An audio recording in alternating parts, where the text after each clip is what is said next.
I am Jeff Foxworthy, and welcome to Gamekeeper Podcast. If you want to learn more about farming for wildlife and habitat management, then, buddy, you are in the right place.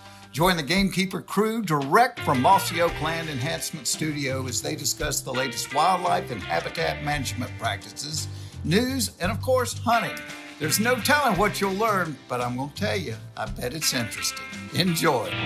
We're live in 3, 2, 1. All right, everybody, it is finally December. Yes, hunting season is here. Mallards are on our mind. Rutting bucks are on our mind. Definitely rutting bucks. There's Christmas Christmas. spirit. Squirrels. Oh, I forgot. occasionally a Squirrel squirrel hunting. Yeah, there's Santa just so Claus. much to do. Absolutely so much to do.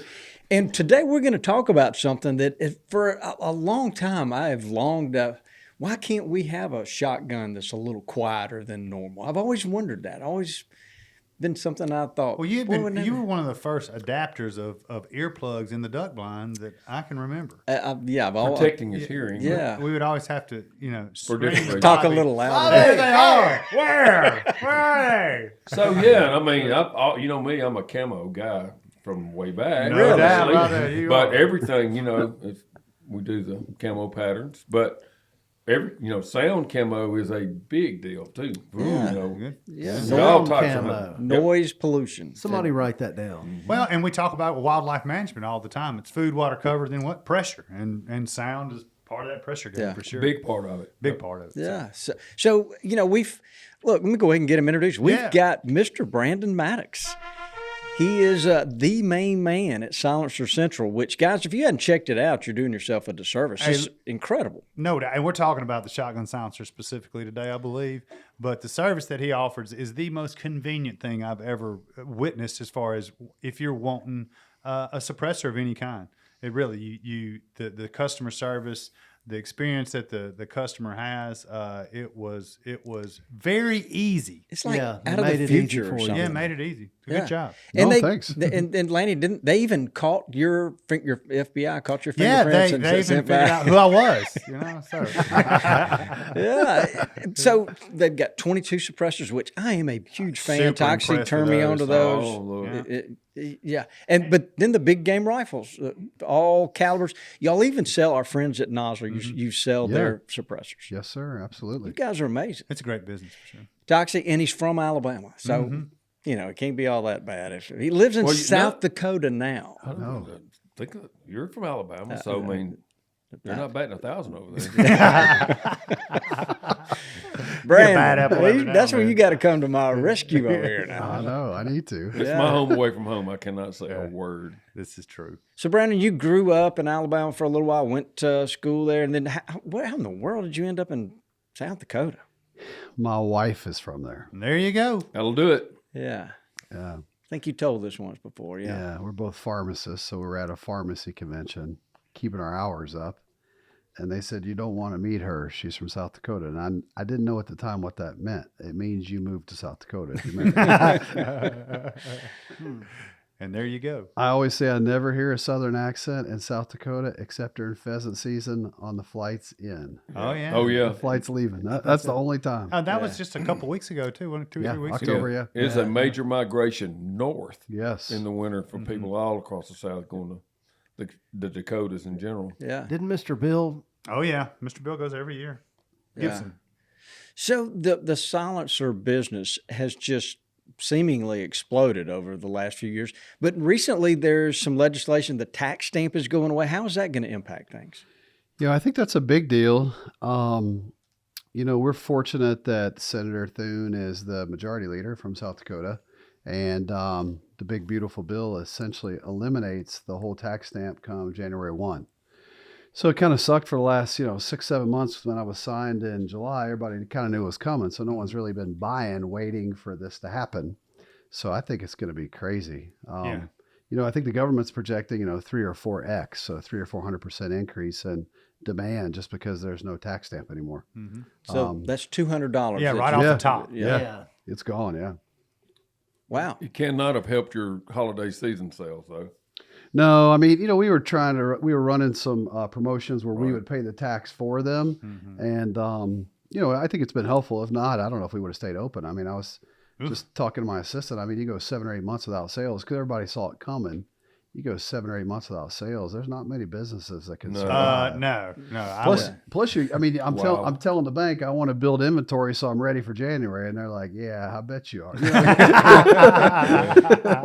It's Good old coming. banks. Good old banks, man. When you don't need them, they are standing at your door offering everything in the world. But when you need them, they are gone, hard to find. It's amazing how that works. So that's interesting. So y'all are expecting the first of the year for things just to go crazy. Oh yeah, definitely. I mean, I think there's a lot of people that are on the sidelines that have been waiting for this to go away for a long time. I think some people will be confused thinking that the whole process went away when they hear there's no Right. tax stamp. So we're trying to educate people. I mean, we don't want to dissuade someone from getting them because, you know, as you've said, we make the process super simple. I mean, It's people amazing. can buy it from their couch and we ship it right to their front door. They can get it without ever leaving their house. So, but there'll be some people that think, hey, the process must have gone away. It's got to be super easy to get them. And probably a lot of those people will jump in too. So, I mean, I've seen it grow. I started doing this 2005 and it's always grown, but I think this year will probably be the biggest for sure ever, 2026. But to your point, even with the removal of the tax stamp, you're not just going to be able to walk in and buy one. Right, exactly. There's You still gotta a go huge through the process, which y'all help Yeah. manage better than They, anybody. yeah, they really do a great job with that. It used to be kind of almost a high-tech luxury to have suppressor. Oh, and yeah. now, and honestly, today it's a must-have for anybody that owns. Yeah, for wildlife managers and gamekeepers, no doubt Yeah. about it. Well, Lots of things. And kids, I see. We were talking about it earlier. There are probably kids now that will, all their life, they'll always shoot a rifle with a suppressor from this point forward. Why in and the now world not? I mean, Totally. recoil's reduced, the hearing protection. I feel like my rifle is more accurate because there is less recoil. You know, I don't know. It just feels like it's more accurate. I know I'm more confident with it. Yeah. And back on the kids, my youngest, you know, the reason that he doesn't hunt as much as my oldest is because he is very sound sensitive is the best way to put it. Even when he was young, flushing the toilet, he would cover his ears, you know, and when you're dropping him off somewhere, he always covered his ears. So with actually the silencer I got through Brandon's company, he started shooting now because it's because of the noise reduction. So it's great for young hunters. I just wanted to bring that up. How about that? Yeah. When you said that. Yeah. You know, every time I worked at gun shows, that's how I started a business, just working shows, kind of, you know, you get more interaction with people. Yeah. Always if I saw a dad and a son or dad and a daughter come up, I'm like, they're buying. Oh, yeah. Because you Yeah. know, mom's always okay with a purchase that it benefits the kids, you know. So almost always, if a guy's- Especially hearing. I mean, yeah. boy, that's something you really need to protect. Oh yeah, I mean, and we all know as sportsmen. I mean, my dad's a prime example. Now he was a rifleman and shot a lot, but he cannot hear anymore. And his back in those days, his solution for hearing protection was after he shot a couple of rifle casings, rifle shots, he would put the casings in his ears, you know, which I'm sure just made it worse. But you know, so it is. We gotta get around that. So what you guys have created is solving and helping with huge problems that people have. Because if you grew up shooting without protection, you probably, Dudley, you've got a little ringing in Yeah. your ear. And, I've always had ringing. I've got ringing Yeah. in my ears. yeah. So Bad. so that could possibly a generation that could just go away as an it's issue. a big deal. And I hope so. Yeah, Yeah. it just keeps growing. I mean, I always say that once someone shoots with a suppressor, they'll always say, I'm never going to shoot again without one. That's what I say. So we've seen the 22s, we've seen the rifles, we've all shot them, and now you're sitting here on the couch with a suppressor for a shotgun. That Revolutionary product here, guys. that a guy, I mean, a turkey hunter's going to love this, waterfowl hunters are going to love this. Yeah. But I gotta say, this thing looks really big out here on the end of the barrel. My first reaction was, can I swing a shotgun with that on there? But we answered that a couple hours ago when we went and shot skeet with The it. old field test. It's amazing. It is amazing. It It's super doesn't light. feel as big as it No, looks. and not it's- at all. All titanium helps too. It's super light. How did y'all get from concept to where you are with this today? Boy, our engineers are much brighter with this than I am. They created on CAD models, and then it was over 50 iterations that they made, and we tested before we got something. You know, the goal was to be obviously light, you know, not block your line of sight, and then also be hearing safe. So we got it to hearing safe and doesn't block your line of sight. And Wow. It's made out of titanium. yeah, 100% titanium, so it's 3D printed.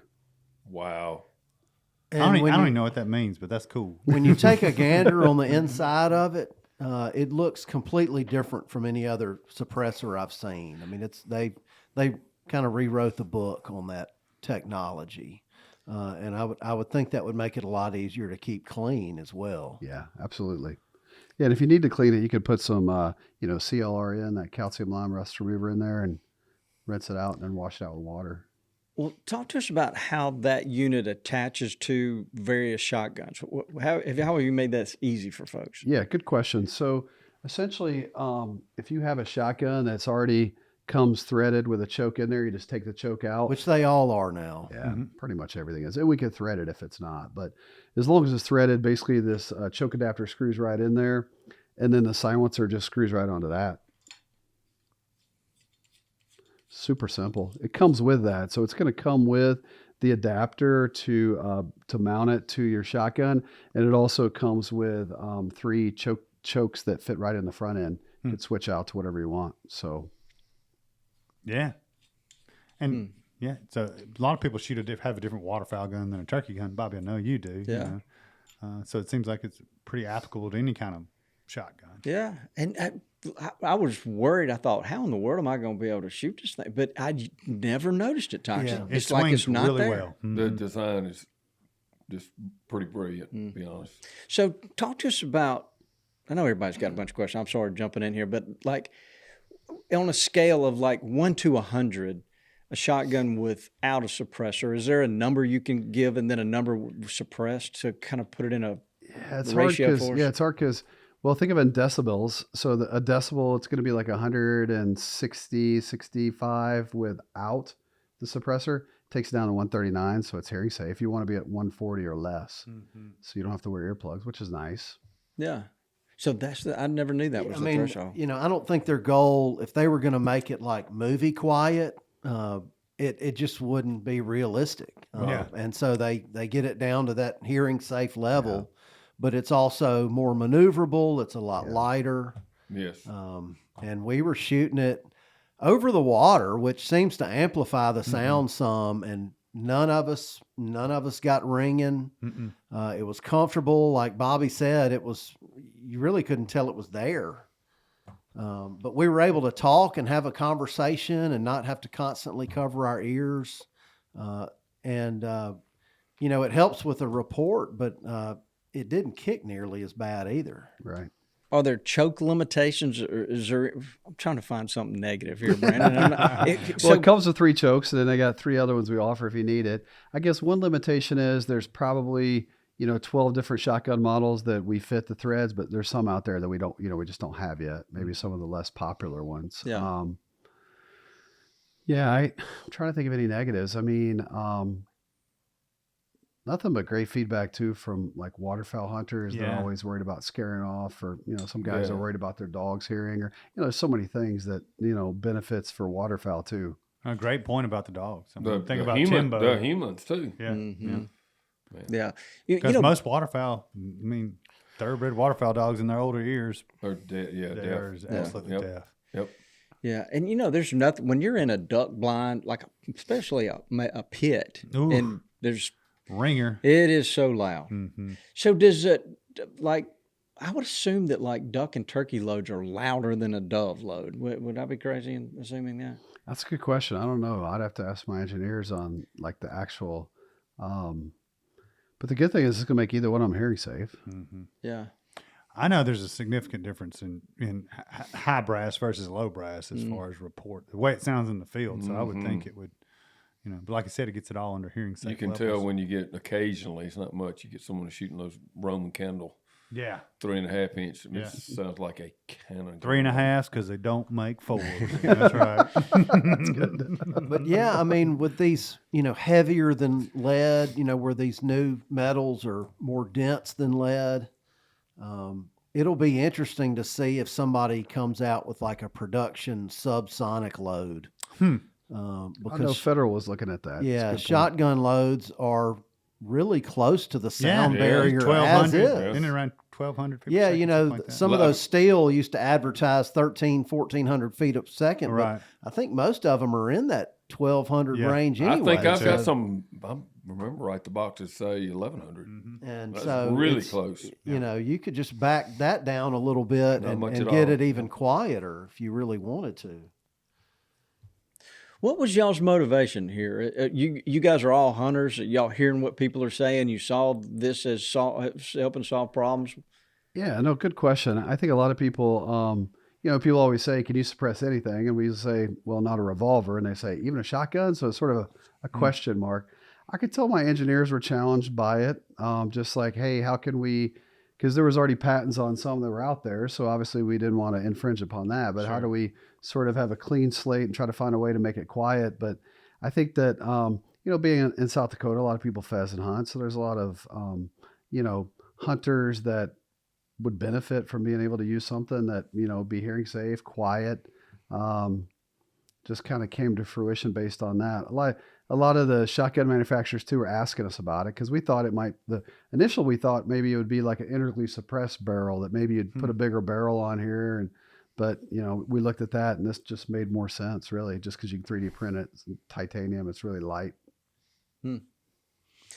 I've wondered with the way you just described that barrel, I've kind of feel like a rifle barrel has the potential one day to have that look that you just described, just like a bull barrel rifle, but the suppressor is built into the barrel. Is that the future, you think? Something like that? Yeah, that's a good question. So typically, though, if you look at those, they chop the barrel off and they're just putting a silencer on the end and then they're putting like a shroud over it. So it looks like a bull barrel. They do look cool, and I have used them. I mean, they're nice. Probably more common for like a 10-22. I've seen them for like a 338. But now that silencers are getting more popular, it may become more. It just the downside is you can't, once you have that silencer, you can't just move it from gun to gun. So I think most people think, well, I might as well just get one. I can move from gun to gun. And also people are worried about cutting the barrel off so short. They worry about accuracy and stuff like that. But I think it could be now that becoming more popular silencers, and I feel like the process is getting easier, and I do think that tax stamp going away can't hurt. That's right. Everybody likes to save a little money.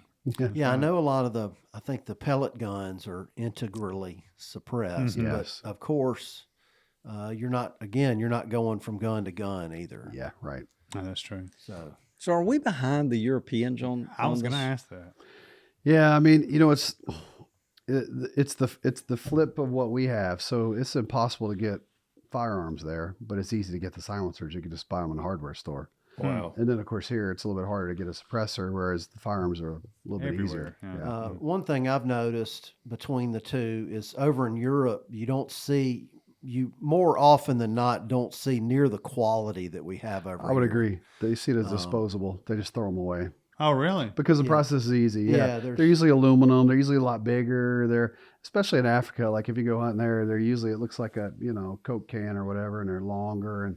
But then they just throw them away and then buy another one. But people see these as a lifetime purchase because it takes a little bit more effort to get it. And then you're going to give it away to your, kids later.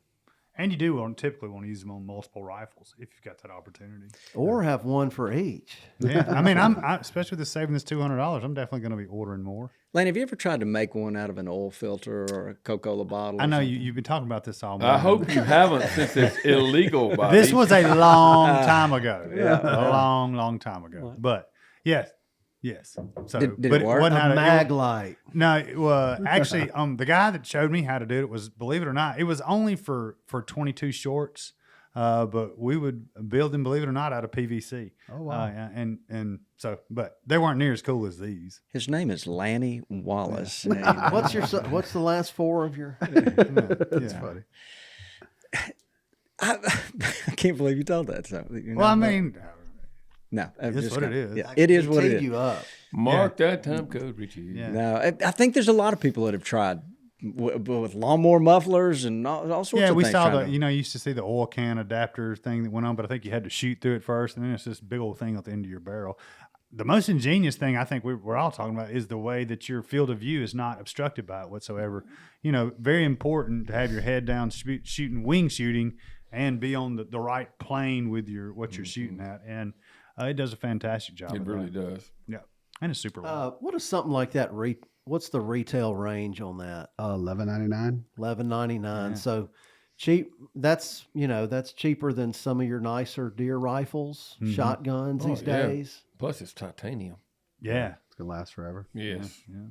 And it's got a great name. What are y'all calling it? The Banished 12. The Banished 12. How about that? That's a great name. Is there going to be a Banished 20? There is. And No. a 410. Yeah, 26. You'll see those. Oh, wow. Nice. And this is a product that y'all have engineered and manufactured on. So this is pure 100% y'all. Yes, sir. Yep. Nice. So, I'm liking that 12, and I see the merits for the 20 and 410s. Everybody's going to the sub gauges. One of the reasons folks are going to those sub gauges is because the kick isn't quite as bad. So I kind of want to get my hands on a 12, and then, I can go back to turkey hunting with a 12 gauge again because I know the kick is going to go away. Yeah. There you go. Yeah. Well, Dudley, And then I'll get a 20 and a Yeah. Then you're going to want a 20. you just got to we got to get Dudley tougher. That's just all. Don't you shoot a 20 gauge? I do, but it's not because it kicks less. Nobody feels the kick of a gun when they shoot a turkey. It's just a lighter gun to tote in the woods the whole way. That's not a reason. Come on. I can. It's my reason. Everybody's got their own Bobby, I'm a reason. lot stronger than you are. It probably odor and everything, doesn't Yeah. it? So, No. so Brandon, it's a rough place around here at I times. better have thick skin here. That's right. When I look at this suppressor thing and I think about a guy turkey hunting, it just makes so much sense because it's, typically it's one shot, it's things dipped in bottomland. It's a beautiful scenario for that. Were y'all thinking that when you were about the turkey hunter? Yeah, absolutely. I mean, I know our engineers; those guys are really into turkey hunting as well, especially in South Dakota. So, yeah, I mean, So is a guy going to be able to those turkey hunter guys? They love a special choke. Oh, no doubt. So There's a whole industry around them. Yeah. So will there be turkey load chokes? You think down the road? yeah, I think so. I mean, I think that's a good question. I mean, like I said, now we got 3 they could test with it and see what they, which one they like best. But if they have a recommendation on something else we need, we're open to working to get one created. Yeah. They're also learning with everybody in the world shooting TSS that actually a super full It's not as choke good. tube is right? not necessarily what you want. Yeah. So that full may be just right on. That's what I'm shooting. on point. Really, I'm no, shooting just full like TSS. a lot of people that hardcore TSS people I've been hearing are going to improve modified and modified. I mean, I'm sure people that are so hell bent on trying to shoot one further than we need to, whatever, 60, 70 yards or whatever it is. That is what it is. But most of them, I mean, that's what we did with Daddy, and we backed it down because, I mean, we weren't going to let him shoot one over 25 or 30 yards anyway. So he was shooting an improved modified. That's what my kids shoot when they're turkey hunting. So Brandon, the guns right now that you guys are working with, Browning, Remington, all the major, Beretta, yeah. Benelli. Yeah. It just, gosh. And the way y'all are attaching on there, that I did not expect that. So the gun we're looking at, the barrel's been cut off to around 19 inches. Mm-hmm. So then you add that the suppressor you've got on there, that's about 7 or 8 inches at the most. I think we ran the math on it. It was right at a little under 28 inches. Yeah, which is altogether. right where it would have where been. you want to be. It's a great barrel length. Yeah. Now we've been talking about the speed of sound, and is that 1,100 feet a second? I think it's right. It's around 1040 to 1080, and I think that depends on the temp and humidity, maybe. So I didn't ask Elevation. what about buckshot? As long as you shoot fine. Yeah. I didn't think about this. It may help someone, a lot of people are doing hog depredation with shotguns. In fact, some of these shotguns that have multiple, like whatever hold 10 or I think even some of them 7 in the magazine, that might make a big difference. Slipping over a bunch of hogs is not near as noisy. And I've noticed, in deer rifles too, even though I'm shooting a hot round, it's suppressed, they just don't spook as much. Even though you can hear it's still loud and it's not nearly as loud. I don't know. There's something about a suppressed round that just doesn't quite alarm them as much. I feel like it'd be people trying to depredate hogs would be very helpful It to have seems too. to make it to where they don't really know where the sound comes from. So, they frequently don't run the opposite direction of the sound. A lot of times they'll kind of look up from They're it and confused then- where it came from. I would love to see this with a 1,050 feet per second buckshot. That Just would be barely very cool. suppressed. I think it would be amazing. And a lot of, some people still deer hunt with one too, but I'm not sure that's what you get out of this. But the people doing the hog depredation, that might be a really cool use for them. You're right, Dudley. 11. What did you say? 1124.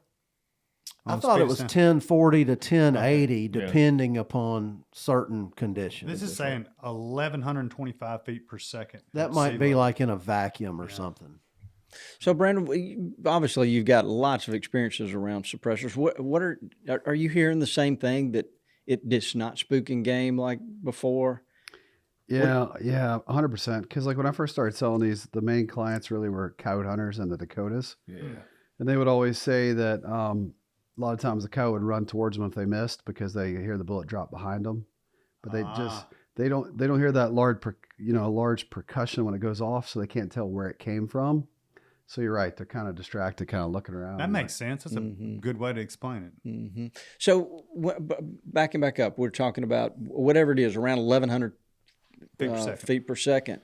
So, a rifle cartridge, let's just say a 270. What is it traveling? 2,800 feet a second. I think So that's way over it. Yeah. But then a 22 round, Toxie, you were saying there. Yeah, the 22 it's such an awesome product with the suppressor on it. I mean, they're all cool, but that one especially, what you're used to on a 22, you don't have to give up much at all, honestly. They still shoot really hard. So I'm not 100% sure, but I think 1,400 feet per second. Max. Yeah, Yeah, on 20. I mean the that's super hot like- ones. yeah. Maybe 1,250 on some average. So you're not having to drop it much. I really can't tell. I mean, I guess if you were trying to shoot something with 22 at 100 yards or something, but at squirrel distance, you just cannot tell any difference. It shoots just right as hard, and it makes with a bolt action 22. It makes no noise. You know you're on a podcast in the South when somebody calls something squirrel distance. Yeah. Well, the loudest thing spooking the squirrels often is the bullet hitting the bark of a tree up there near them, and not the sound of the gun. So you're shooting a subsonic 22 round. Oh, it's incredible. Anybody who has any idea they might want to own a suppressor that doesn't, start with that 22. Start with You're the 22. going to love it. Yeah, you will. And then it's going to make you want to buy one for everything then. But ditto. that's what I would start with. Yeah. 270 travels at about 3,000 feet per second. Whew. Yeah. So you've got to shoot it subsonic. It's got to be. slow it way down. It's drop it gotta way be- down. Yeah. And they're great at short distance. That's fine. They just don't have the shock or knockdown. Right. But, if you sight them in appropriately, you're probably looking at maybe I mean, 3, 4, 5 inches at 100, 3, 4 inches at 100 yards. yeah, not maybe. much at all. Yeah. So, And But when then past that, you're starting to really lose. yeah, so lot. if it comes out of the barrel, some listeners may not quite understand. And Brandon, back me up if I'm wrong. If it's supersonic, you're looking at a little bit over 1,100 feet per second, but somewhere in that 1040 to 1120 something range. And when it gets over that, they have what's called the supersonic crack. You break the sound barrier, Just like a plane, sonic boom. and so that when you shoot or you hear that, that is the crack at the end of it, Yeah. of that bullet breaking the sound barrier. So if you can get below that, the only sound you have is the actual charge going off to propel that bullet forward. And then, you barely hear that bullet traveling through the air at all because it's not making that supersonic crack. Yeah. If you're sitting there hunting and you hear shots in the distance, you can always tell the difference of a rifle going off and then a shotgun because it'll have 100%. boom. Yeah, and a shotgun will break the speed barrier at first, but it very quickly Yes. gets below that threshold. Yeah, it's not as dramatic like you can hear the rifle shot. You Right. can tell for sure when it's a rifle shot. But like with deer rifles, shooting your 30-06 or 270, it's going to be supersonic, Oh yeah. and that bullet's going to be really fast. But you're going to have reduced recoil, and it's going to be hearing safe at the the area that you pull the trigger from. Oh, with the suppressor. I mean, Whether there's no boom at all. yeah, It's just the crack. Shooting that shotgun or like shooting a semi-automatic 22 or an AR, you hear a little bit of the noise from that action. Yeah. But it's not above that, 135-ish decibel to where it can damage your hearing. So so if you're a guy with a property and you're wanting to shoot does and do it quietly, is there a subsonic high-powered rifle round? What are people gravitating to? Is there something that stands out in your mind, Brandon? Well, probably the most common is like the 300 blackout. That's supposedly the easiest to, but don't feel like you have to use subsonics, because I know a lot of guys that just use a suppressor and full supersonic rounds, and they love it. I mean, oh yeah, because I've been hunting all over the world, and I've shot plenty of things, and stuff that were all around it didn't even run when I shot. So you still hear it, and you're kind of self-conscious about it, but I find it just doesn't scare the game. I think it goes back to they can't tell where it came from, so they don't really know which direction to run in, and a lot of times it just doesn't scare them.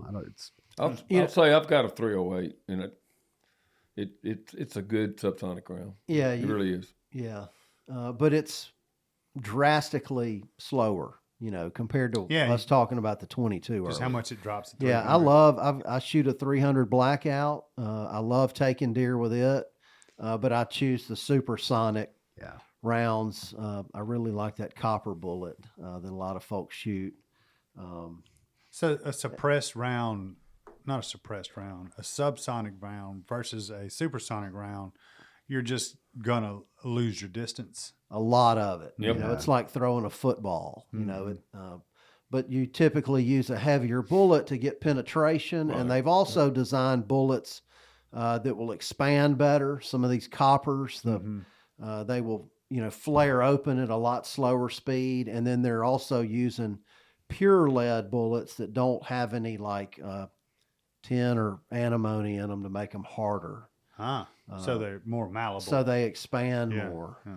But if you shoot supersonic, you don't have to worry about any of that. No. I mean, I shoot my 30-06 at deer with a suppressor on it, and like Toxie was saying, it sounds like a 22 Magnum going off, but it's the exact same ballistics. Yeah.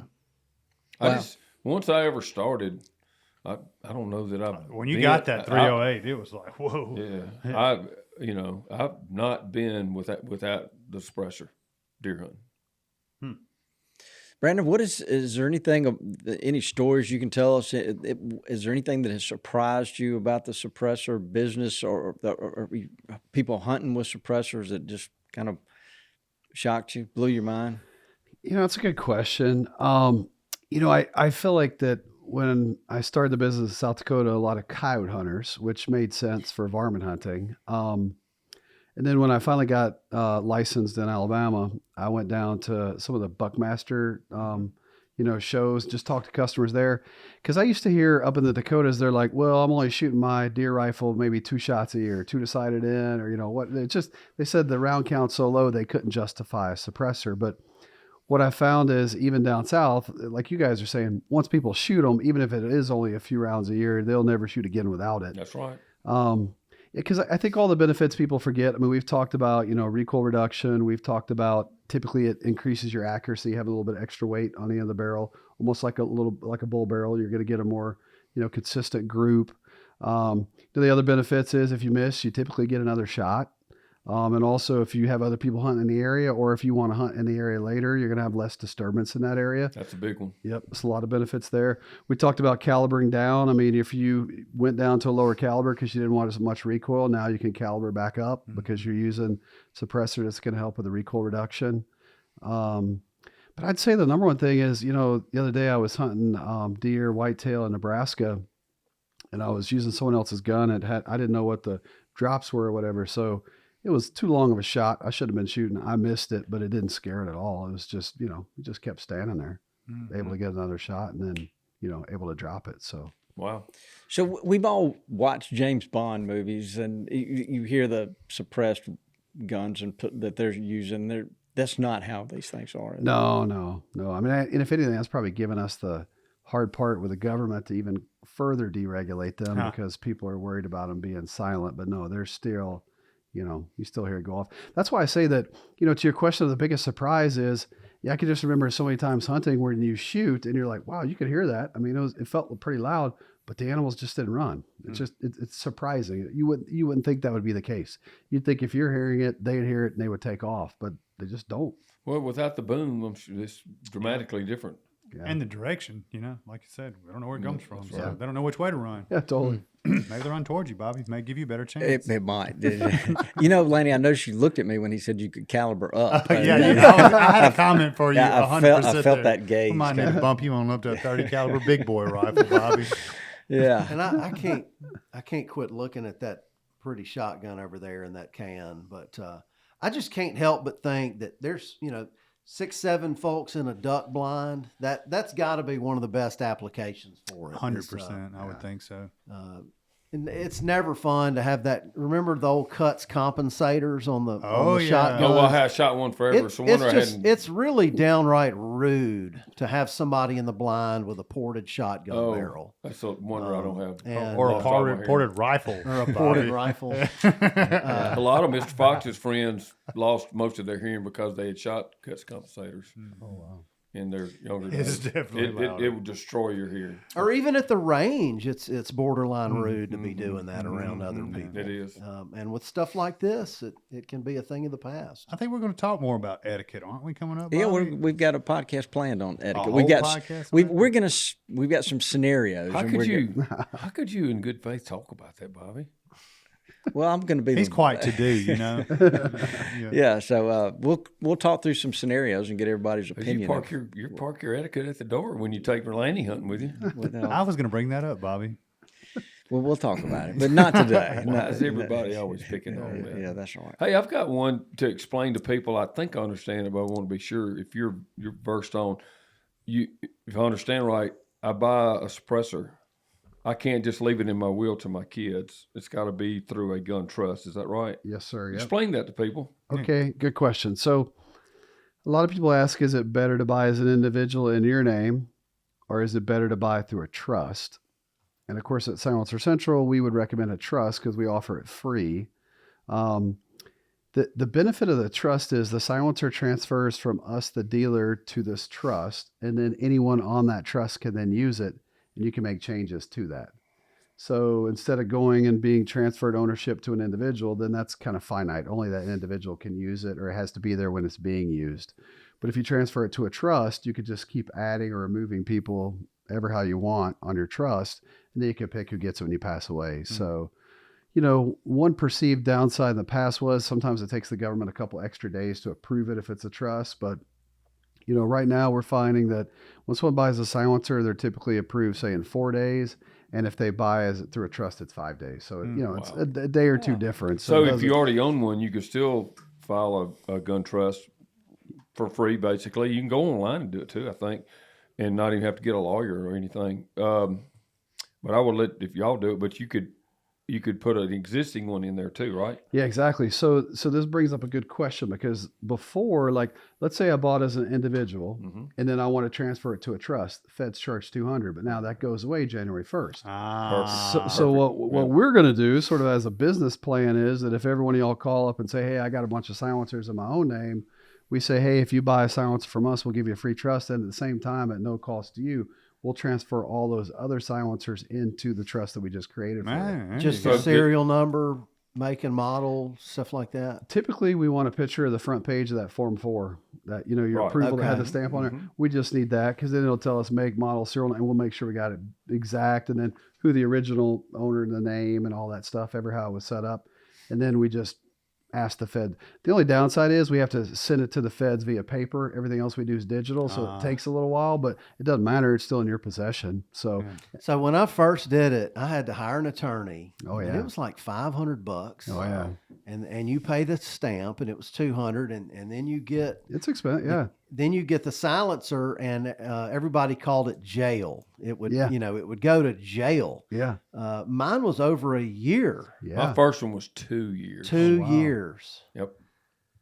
Wow. And the last one I got through them was like I think you tried to tell me it was going to be like a couple, maybe down to like 1 or 2 months. It was literally like 2 weeks or less. It was quick for me because I'd never done Yeah. it the old way. Yeah.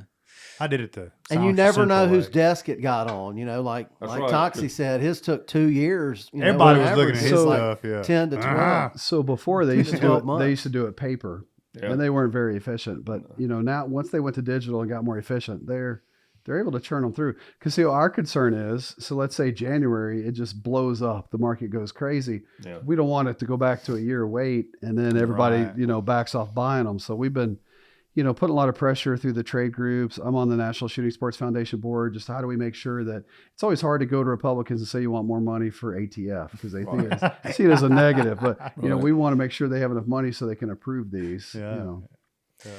So Pretty good. I'm just curious, who would check my suppressor and find out if it was, if everything was done right? So let's just say Lanny loaned.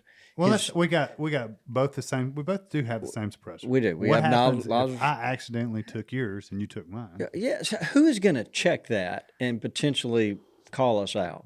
Yeah, that's a good question. So technically that Form 4 that you have is considered a tax return.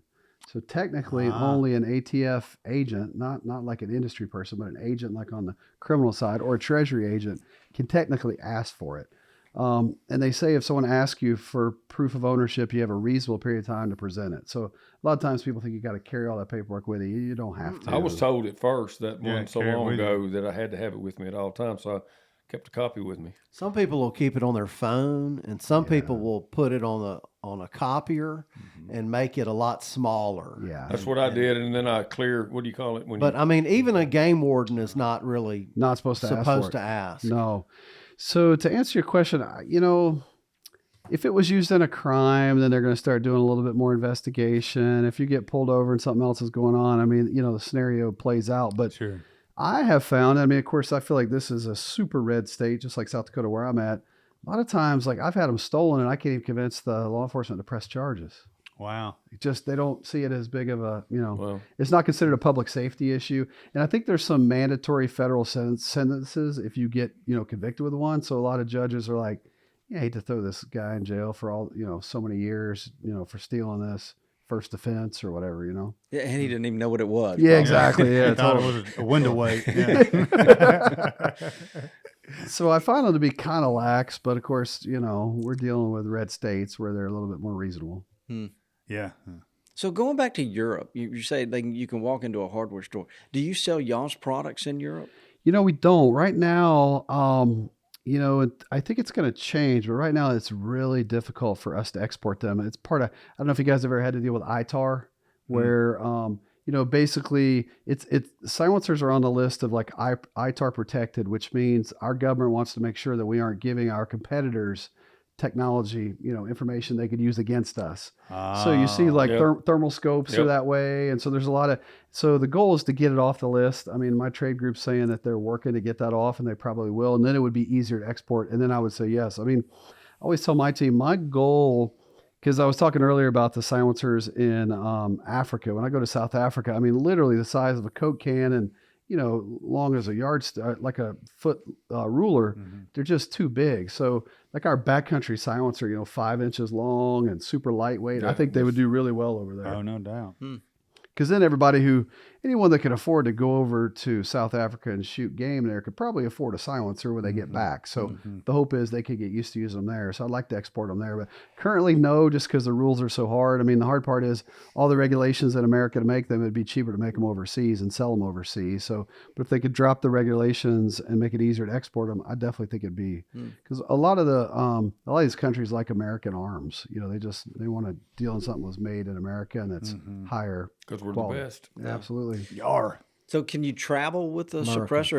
If you go on a hunt in Africa, can you take your own over there? Yeah. Usually, now they say they won't put them on that form. There's a form you fill out that says that it was yours when you left. A lot of times they'll do that with a rifle, but typically I just throw it in with a rifle case, take it, and then come right back. I never get any questions.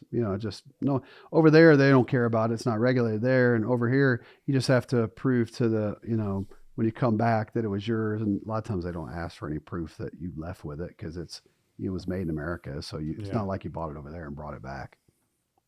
That seems too rationale there. Yeah, I know. I was on a TV show once and I had ATF kind of do a lot of vetting because I said, last thing I want is documentation. I'm over there shooting stuff in Africa and then brought it home. So they said you're legally allowed to export it to yourself, a firearm. And that's, something you can export to yourself, temporarily export it because you're bringing it back. Yeah. Interesting. What do you think? What do you guys think the future of suppressors? Are they going to get smaller or quieter, or what's going on there? I always guessed that they will, and it seems like that's been you see them getting smaller, maybe fatter, and so not as long. I really think Silent Central was one of the first ones to do titanium. Before people were scared to use titanium. It's harder on your machinery. It's harder to source. I mean, we have to get it overseas. So titanium really is the way to go because it is stronger. It's lighter weight, which is you're going to get lighter than aluminum, which is nice. Yeah. So I think I asked the question about using the 22 suppressor I had for a 17. Yeah. And they said don't do it unless it was titanium. Yeah, exactly. Yeah. So just a normal one that it could damage it. Is that the centerfire 17 or the rimfire 17? Rimfire 17. Okay. I actually just asked about the 17. What I was going to shoot was a centerfire one. So that's the case for going in and getting the titanium. Yeah, titanium are nice. Plus, it's a little bit easier to clean too, because of course you're going to get some lead buildup in there with shooting rimfire cans. Titanium you can use to clean it with almost anything. You don't have to worry about it. Whereas if you have something with aluminum in it, sometimes you have to worry about using something ultrasonic cleaners and solvents and things. It could be too caustic on it. Eat through the aluminum over time. So if a guy's sitting somewhere in Tennessee and he's got a couple of kids and he's wanting to get a suppressor for everybody to use, and they got a couple of different calibers, rifles. Yep. What's the decision process there if he only wants to buy one? Yeah, that's a good question. I mean, like he was saying earlier, once you get one, you're going to be hooked, and it's easier to convince yourself. So some guys will go down the path of, I want to get a 30 cal and then use it on a lot of things. 270 we talked about. I shoot 22-250 on prairie dogs, 223.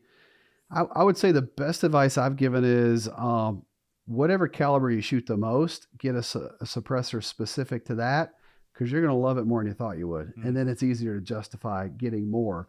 But if your goal, most people get a 30, and then they use it on everything 30 and less, because you can use it on your rimfires if you wanted. That's the benefit, too, of getting a 30 that comes apart to clean. So then if you did get some lead buildup in there from a rimfire, you could clean it. But most people get a 30 cal and then use it on everything less than. You could use a 30 cal on a 22? Oh, yeah. And would it not be as efficient as the... Just the problem is it's typically bulky and it's hard to see over. Yeah, it's not as great. Good to know. Yeah. So tell us a little bit about how often to clean it and some of the stuff about cleaning it, because I think that's a dark area people don't know a lot about. Yeah, that's a good question. So most of the, I talked about Banish. It's called a Banish 12. Most of the Banish do come apart to clean. This one does not, but most can. And then you just take all the baffles out and let them soak in. What we like is like a 50-50 solution of CLR, that calcium lime rust remover. It's basically just acid. So you mix that half and half with water and just let the baffle sit in it. Typically, we don't recommend putting the tube in it because it can eat the Cerakote off the outside. But to your question of how often, we say every 300 or 400 rounds. The only problem is if you have one that comes apart to clean, it can be harder to take it apart with a carbon buildup if you wait too long. So it's almost worth doing it periodically. But if you have something like this, you could just fill it up with CLR. Sometimes people will put like duct tape over the top, fill it up, set it upside down, let it sit overnight, and then just rinse it out with water. I mean, we like water-based solutions, so then you don't have to worry about, if you have some residue left in there and you shot it, blow up or something like that. When you keep holding that shotgun suppressor, I just feel like I'm in the future. And welcome to the future. It's just so futuristic. Yeah. It's exciting that this thing is here. Toxie, I can just see this. You painted a scenario at lunch where you're in a duck blind, you're working ducks, but there's ducks off in a distance. Well, it's just one of the frustrating things, especially if have your own place you've worked on and all, and you're hunting them at some kind of food source where it's flooded timber. There's a lot of acorns there, a flooded cornfield, millet field, whatever the case, even native food. They're going to show up right at first daylight in most cases. Now, I guess in some cases today warmer weather, a lot of hunting pressure. Sometimes ducks will feed at night a lot more. But typically, everybody wants to go before daylight, get that first shot off at the first legal hour and all that. Well, you're boom, boom, boom, boom. And it's got to be affecting ducks for a mile. And you may have almost all the ducks using your duck hole influenced by that and blown out of there. And, that's another thing. If you stay very long with that boom, boom, boom, they're going to find somewhere else to eat and you've lost them. So that's one of those paradoxes about duck hunting and staying too long. And, they've proven now with research, the hunting pressure thing. So what is that hunting pressure is not that you shot a duck and killed one, because that's one out of hundreds or thousands maybe, is the noise. I guess you could stand out in front of the blind and be seen and spook them. But the noise is, to me, by far the most intrusive thing and like pressure that you put on them. And I could just see where with this, in a lot of cases, you could be working ducks some more in sight and not even spook them as you're shooting at these in front of you. That could be a real game changer. Excellent point there. Yeah. And especially, there may be something in the next iteration that you come up with that it's, I feel, y'all ask what's next. I feel like it's going to be, what's the word today? We have so many of the collaborations with our brand, which is incredible. But I feel like it's going to be a collaboration with ammunition companies to come up with something, to bridge that gap to be much, much, much quieter even than we are now. Especially on the shotgun thing. If you got that to where a decently performing subsonic round, it might be magic, So, Brandon, we saw you shooting skeet this morning. I was throwing them as hard as I could, and you were hitting every one of them. Have you duck hunted with one of these things yet, or pheasant hunted it? Yeah, I did pheasant hunting with it. We took a group out and we first kind of launched it and had everyone use it, and everyone liked it. I mean, I think that. How could you not? Yeah, totally. I could tell at first people had the same sort of questions you had, like, am I going to be able to? We had so many pheasants out there. We had no problems at all. I have not. I went duck hunting this year, but unfortunately I was in Canada where you can't take them. Oh, they won't let you bring them in? No. And you can't even own one up there? No. Wow. No. Canada or Mexico. So we're sandwiched in between two. That's interesting. Yeah, I guess it doesn't register with me what the danger is that much. I guess my neighbor didn't hear someone shot somebody or something. I don't know what. I just never have quite understood what's so dangerous about having one. I think the That's an word interesting is story, ignorance. Yeah, it could be. I think there's Maybe I'm right, well-intentioned and people there's not a that good just reason, don't really understand. The movies have messed Well, it up, like yeah, you said agree. earlier. And I feel like depending on who's in power, they just don't want to cooperate with people who own guns. Yeah, true. In a lot of cases, right, wrong, or indifferent. And so, a lot of people, and I hate to say the word ignorant because it sounds so disrespectful. It sounds disrespectful, No, but it's it's just just a lack don't of know. a lack of knowledge. Yeah. True. And I've said it a million times in companies, like, so having your opinion and acting like your opinion is fact is a very dangerous thing. So I don't know. Maybe that's the case. So, Brandon, today a guy can go to silencercentral.com, Yep. start the paperwork, decide if he wants to buy it himself or put it in a trust, which I think we've decided a trust would be the smart thing to do. Yeah. And and go ahead and get this process started. And I'd be a guy that'd want to save $200, so I would wait till after the first year. But that he can go ahead and get started, get ready, and maybe push the button come January 1st. Yeah, I mean, they can even start the process now. We just There's submit it also some where the tax stamp is free on some of their deals. Yeah. Right now we're giving a tax stamp away free. I do know the ATF's going to close the website probably the last week in December, and just to get it ready to update it with the new process, they got to flush all the old ones out so they don't have two different forms in there. But yeah, I think sooner people get on it, the better, because I think that if you wait into the first quarter, there's going to be a lot of people buying them, and maybe inventory might be tough. I mean, most companies are like us; they haven't had a whole lot of sales in the last 7 or 8 months, so it's hard to build inventory in that scenario. Oh yeah. So it may not last very long. But no, the good thing about Silencer Central is, I mean, this is all we've been doing for 20 plus years. We're licensed in all 42 states where silencers are legal. So we have a physical location in every state where they're legal. So you do the paperwork through us, and then we ship that silencer to our location in the state where you live, and then it's shipped from there directly to your front door. So That's amazing. Works completely like a smooth. champion. And you get a little email every couple of little days update. telling you what, hey, this shipped, and this is now it's shipping to you, and it just My team, Having gotten one 20 years ago plus, and then through y'all, I mean, it's amazing the service that y'all provide. Makes so much easier. Makes it easy. the first I was guy. amazed. So I got interested in this many years ago. Toxie and Dan Moultrie were talking about shooting does, and I think at that time, I mean, this was 15 or 20 years ago, Toxie, and we were talking about somebody had learned that a 223 worked pretty good with that suppressor, and then somebody learned no, 308 is the best thing. But then there's been so much change between then to today, but there's still a need to shoot does. There's still a need to be quiet on your property. Yeah. And we got kids coming up. There's so many reasons why to do this.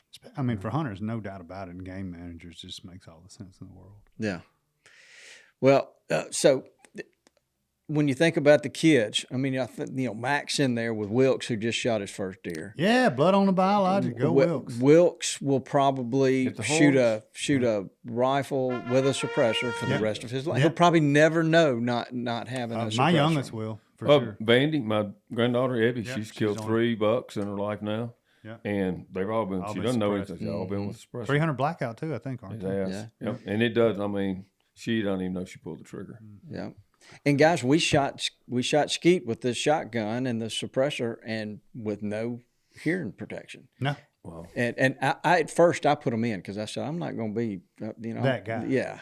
And I took them Are out. you saying you didn't trust him? Well, I trust Brandon, Bob, you are that guy. but I record. yeah. Trust but verify, right? Trust but verify. Yeah.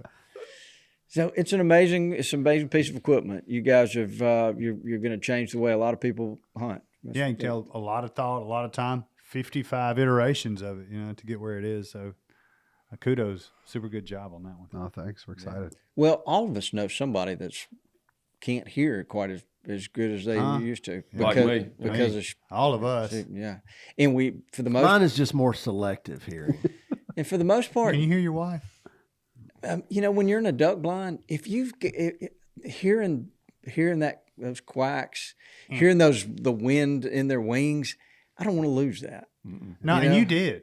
I mean, with your earplugs, that's why I couldn't hunt with them. Yeah, it changes. It's not quite as much fun. But Lanny would just get right up next to me and shoot. And Oh, my favorite thing to do would be hunker down like ducks are coming. He hunker down with you. And he doesn't know anything that's going on.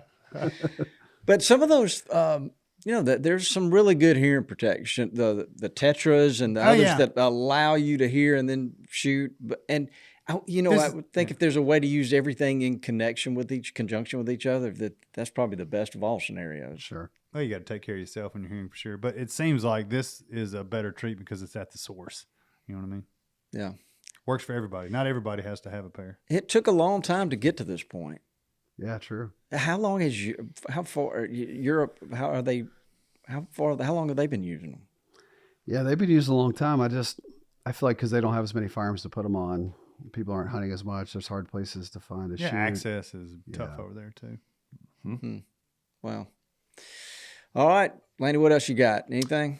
I think we covered a lot of it. We have covered a lot. Brandon, what about Sonsor Central do we need to know that we hadn't covered?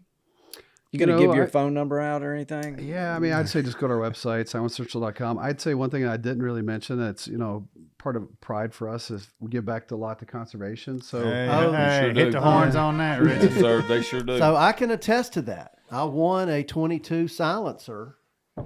I made a small donation at a event we went to, and won.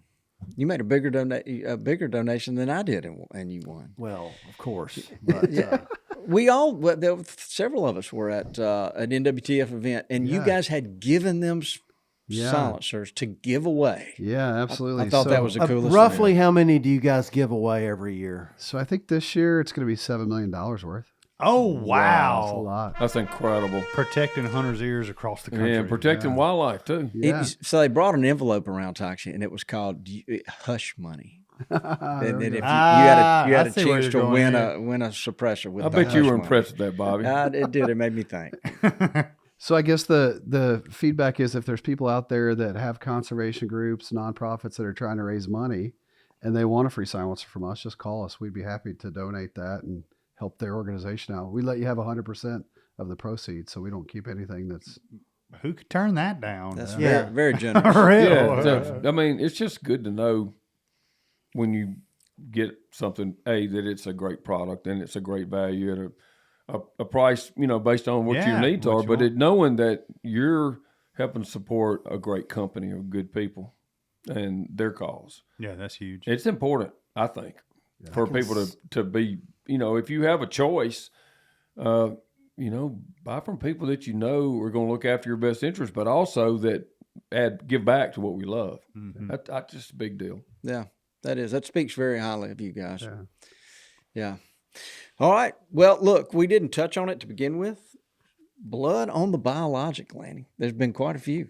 Wilkes. I mean, we talked about him before, but our man Wilkes Thatcher is on. How old is Wilkes? I think I'm not sure. Is he 5 or 6? Yeah. Is he Six, 6? almost like 6, Yeah. something like that. We'll have to ask Mac. But Yeah. we should have him in here and let him tell this story because it's a great one. Great little buck for Yeah, sure. great buck for Yep. sure. So I've got a couple here, and these are all. Bobby witnessed some blood. Yeah, my daughter shot one. She sure did. Yeah. Really a nice one. Yeah, Nice- she was nice buck. really excited, hunting by herself, and I got the text. And You were excited too, Bobby. It wasn't just her. had to call Zach Crowley, Yeah. and he brought his dog, and she's amazing. And She we is would have amazing. probably never found the deer. How far to go? Well, it didn't go that far, but it did. Actually, I've never seen this. It did exactly that, and went back over its tracks. And Not to get off on a different topic, but so many times blood trail and people say, "Man, I tracked it. It was bleeding like Going back crazy. the other way. It just stopped." I was like, "That doesn't happen. It really doesn't. It changed dramatic directions, backtracked or something. You just lost the trail." yes, but this deer, it went about 100 yards, turned around, and went right back down its tracks and back across the road. And when we got there and turned the dog loose, the dog wanted to go to the left, and I told Zach, I said, the deer went that way. I know the deer went You that better way. trust the dog. And he said, okay, well, no problem. And because then we went that way about 100 yards, and then the dog was just kind of, and then all of a sudden it figured it out. Drea. That's right. Drea. She's incredible. She's incredible. Man, a great blood tracking, great blood trailing dogs are incredible. Yeah. So let me hit these others. So Gray Simpson, he's out of Gulfport, Mississippi, 6 years old, killed his first deer. Annika Allberg up in Wisconsin. Dad sent a picture, killed her first buck. And it was a really nice buck, great big buck in the snow. Looked really cold. Matt Cox, who was here, sat right where Brandon is sitting a couple weeks ago from Nutrien. His son, Watt, killed a great buck down in whatever county that was in Mississippi they were from. Benton County, maybe? That's the county. Yeah, Mississippi. yeah. Yeah, so that's ones I've had emailed to me recently. Dudley, you got anybody? Good old Wade Luke. He was on here a couple years ago. He got his first turkey. This is not his first buck, even though he looks young enough for it to be his first buck. A gargantuan 9-point, dare I say, he probably was a good bit over 150. Beautiful deer. That's son of my friends Caleb and Betsy Luke. And then a gentleman who has been emailing and calling us with a lot of questions about his food plot. We got him set up this year with a maximum plot. He went out, Dustin Cosby, took his biggest buck to date. It was a beautiful 150 class, 8-point. And his wife got her first buck, which was a Mississippi 11-point. How about that? Out of the same maximum plot that afternoon. How about that? Yeah. That's awesome. Congrats, everybody. Yeah, thank you for sending in. Especially, we like to bring attention to everybody, but the kids in their first deer, that's really special. Brandon, we love the kids in their first deer. Getting a little blood wiped on your face. When you killed your first deer, did they wipe blood on your face? No, mine wasn't that long ago, believe it or not. So you've not had the ritual performed on you, Lanny? Well, maybe we should do that this Lanny, afternoon. we need to. Going this You know, afternoon. It's, If it quit raining, we might have a chance. It actually is. It is a precautionary thing to ward off the Indian curse. If you know. So yeah. that's like if I you didn't got know to do that it. story. Yeah, you got to have it to ward off the curse. So Brandon, you're going hunting this afternoon if it doesn't rain, and then you're sir. for sure going in Go- the morning. You go hunting if it does rain. Well, All you're gonna do is sit in the house. are you excited? Lanny's gonna Absolutely, get wet yeah. putting you out there, but other than that, nobody's Not too wet. Lanny's pretty fast. he is. He definitely. So you coming to Mississippi? You're here with us now. You're gonna hopefully get to go hunt. We're gonna put you on a deer, Lanny. A lot of pressure on you. Hey, I mean, He's actually we going need to Texas now, so. Yeah, let me wrap this up and so you can get out of here. But honestly, sometimes some of the best hunts are if you're already out there when it's raining and it stops. Yeah, that's true. So it's not the same to sit in the camp and wait for it to quit. You have to be out there, and you can do it in one of these shooting houses. It's no big Yeah. deal. So You're I not- would go for And, sure. and you're not gonna melt, Brandon. No. Yeah. I don't think so. No. All right. Well, we appreciate you coming all the No, way thanks for down having here. me. Yeah. We're just so impressed with the company. This product that you've got. That do you call it a suppressor or a silencer? What do you call it? I both. I use them interchangeably. I always say people call them a silencer when they do a Google search the first time, but after they buy it and shoot it, they know it's not silent. They call it a suppressor. So Well, it's I a like neat calling it a thing. can. Yeah, it's a neat thing. Lanny, we're gonna try not to let the ATF get after you on your oil filter. And Yeah, all mark that time Yeah, code. we'll- No Hey, oil man. filter and no Black Panthers. Hey, and I'm tip of the hat to their engineers. Yeah. Amazing product. It really is. It's an amazing company. There's just the whole team. Yep. Yeah, The absolutely. legal team, everybody that figured out how to crack that nut, and y'all did. Well, I mean, you talk about businesses helps people solve their problems, That's and this exactly one has right. done it for sure. And somebody up there, and I figure it's you, is like a duck. You paddling your feet all the time, all day long. I picked you up last night. You've been on your phone checking emails the whole time I've been around you. You got a lot going on. Busy that's man. good. Busy man. Yeah. Good thing. Yeah. All right, guys, we've enjoyed this. Richie, are you awake over there? I'm alive and well over here, Bobby. All right. Is there anything we need to do? Are you No. going to go film tomorrow with him? Maybe Try maybe not this to- afternoon. Try not to spook anything off. if I'll you- try not to fall asleep in the blind either this afternoon. Okay? Actually, Richie looked like a U.S. skeet champion out there this I morning. mean, He had I a think- swing on him now. Wait, I'm I think so proud of you, son. I think there's some undercover kind of feedback on that because y'all keep mentioning my how well I shot out no, there. everything was great. Your Yeah, stance, and he all called of that. he called pull with such authority. Paul. Yeah, that's right. Paul. Oh my goodness!